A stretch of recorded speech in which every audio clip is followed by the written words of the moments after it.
Assalamualaikum warahmatullahi wabarakatuh.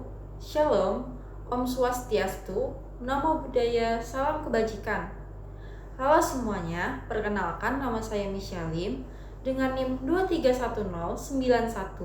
23109122200011 dari Universitas Lambung Mangkurat, Fakultas Kedokteran dan Ilmu Kesehatan dari Program Studi Kesehatan Masyarakat.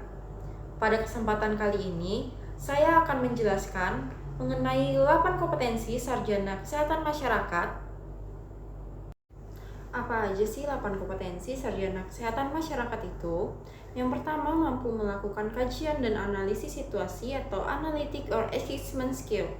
Kompetensi ini mencakup mengidentifikasi masalah secara tepat, menentukan kegunaan dan keterbatasan data, mengidentifikasi data secara tepat dan relevan sebagai sumber informasi. Yang selanjutnya, mengevaluasi integritas dan komparabilitas data, menggunakan prinsip-prinsip etika dalam mengumpulkan data dan informasi, membuat inference yang relevan dari data kuantitatif dan kualitatif, mengambil dan menginterpretasikan data dan informasi yang terkait dengan resiko dan keuntungan penerapan proses pengumpulan data dan aplikasi teknologi informasi. Yang kedua, mengembangkan dan merancang kebijakan dan program kesehatan atau policy development atau program planning skill, yaitu mencakup mengumpulkan, meringkas, dan menginterpretasikan informasi tentang berbagai isu kesehatan, mengatakan pilihan kebijakan dan memformulasikan dengan jelas dan padat, membahasakan implementasi kesehatan, fiskal, administrasi, legal, sosial, dan politik, menyatakan feasibility dan outcome yang diharapkan dari setiap pilihan kebijakan, menggunakan teknik terbaru dalam menganalisis penentuan dan perencanaan kesehatan, memutuskan tindakan yang sesuai dengan masalah yang dihadapi, mengembangkan sesuatu perencanaan untuk mengimplementasikan kebijakan, mengubah kebijakan menjadi rancangan organisasi, struktur, dan program.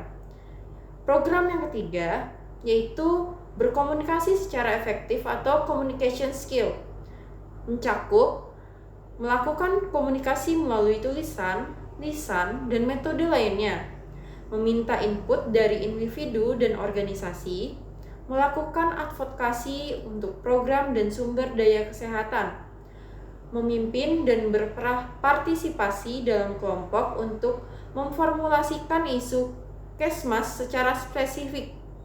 Selanjutnya, menggunakan media, teknologi, dan jaringan untuk menyebarkan informasi, memutuskan tindakan berkomunikasi yang sesuai, mempresentasikan informasi yang akurat tentang demografi, statistik, program, dan saintifik kepada masyarakat profesional.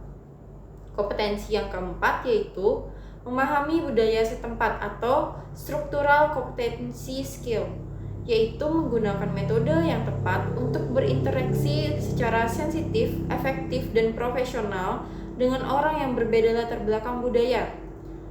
Selanjutnya, mengembangkan dan mengadaptasikan berbagai pendekatan untuk menanggulangi masalah kesehatan masyarakat yang terkait dengan perbedaan budaya, memahami adanya dinamika yang berkontribusi terhadap keberagaman budaya, memahami pentingnya pekerja kesehatan masyarakat yang beragam. Kompetensi yang selanjutnya, yang kelima, yaitu mampu melakukan pemberdayaan masyarakat atau community empowerment, yaitu menggabungkan berbagai strategi untuk berinteraksi dengan orang dari berbagai latar belakang, mengidentifikasi peran, faktor, budaya, sosial, dan perilaku dalam pelayanan kesehatan, merespon berbagai kebutuhan sebagai konsekuensi keberagaman budaya, mampu mengidentifikasi dan menjaga hubungan dengan berbagai pemangku kepentingan.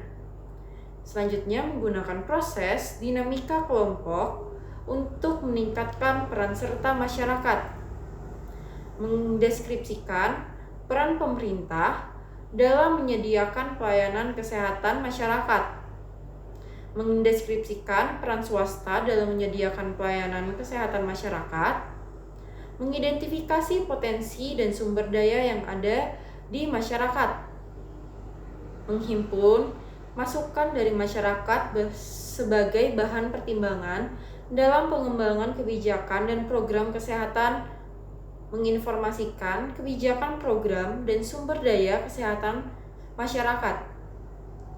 Kompetensi yang selanjutnya yang keenam yaitu memiliki penguasaan ilmu kesehatan masyarakat atau public health science skill, yaitu mencakup mengidentifikasi kewajiban individu dan organisasi dalam konteks pelayanan kesehatan masyarakat esensial dan fungsi dasar, mengidentifikasi, menilai, dan memahami status kesehatan pada populasi, determinan kesehatan dan penyakit, dan faktor yang berkontribusi terhadap promosi kesehatan dan pencegahan penyakit, memahami perkembangan sejarah, struktur, dan interaksi antara kesehatan masyarakat dan sistem pelayanan kesehatan, mengidentifikasi dan mengaplikasikan metode riset dasar yang digunakan dalam kesehatan masyarakat, menggunakan proses dinamika kelompok untuk meningkatkan peran serta masyarakat, menerapkan ilmu kesehatan masyarakat,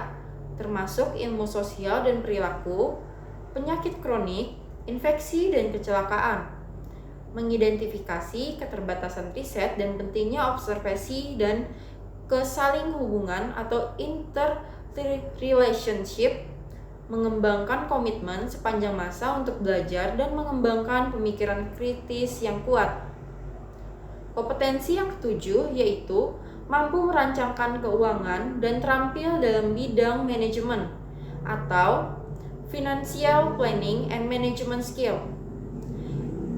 Kompetensi ini mencakup pengembangan dan mempresentasikan suatu anggaran, mengelola program sesuai dengan kondisi keuangan, menerapkan proses penganggaran atau budgeting, mengembangkan strategi untuk menentukan prioritas anggaran, memantau kinerja program, mempersiapkan proposal untuk memperoleh dana dari sumber eksternal, menerapkan keterampilan dasar hubungan antar manusia dalam manajemen, organisasi, motivasi staf, dan penyelesaian konflik, melakukan negosiasi dan mengembangkan kontrak dan dokumen lainnya untuk penyediaan pelayanan berbasis masyarakat.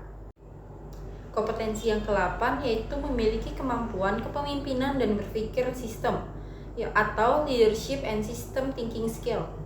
Kompetensi ini mencakup menciptakan budaya berdasarkan standar etika dalam organisasi dan komunitas, membantu menciptakan nilai dasar dan visi bersama dan menggunakan prinsip-prinsip ini sebagai pedoman pelaksanaan program kesehatan masyarakat, mengidentifikasi isu internal dan eksternal yang dapat berdampak terhadap penerapan pelayanan esensial kesehatan masyarakat, atau menyusun rencana strategis, memfasilitasi kerjasama kelompok internal dan eksternal untuk menjamin partisipasi dari pemangku kepentingan kunci, berkontribusi terhadap pengembangan, implementasi, dan pemantauan standar kinerja organisasi, menggunakan sistem hukum dan politik untuk melakukan perubahan, mengaplikasikan teori dari struktur organisasi terhadap praktek profesional.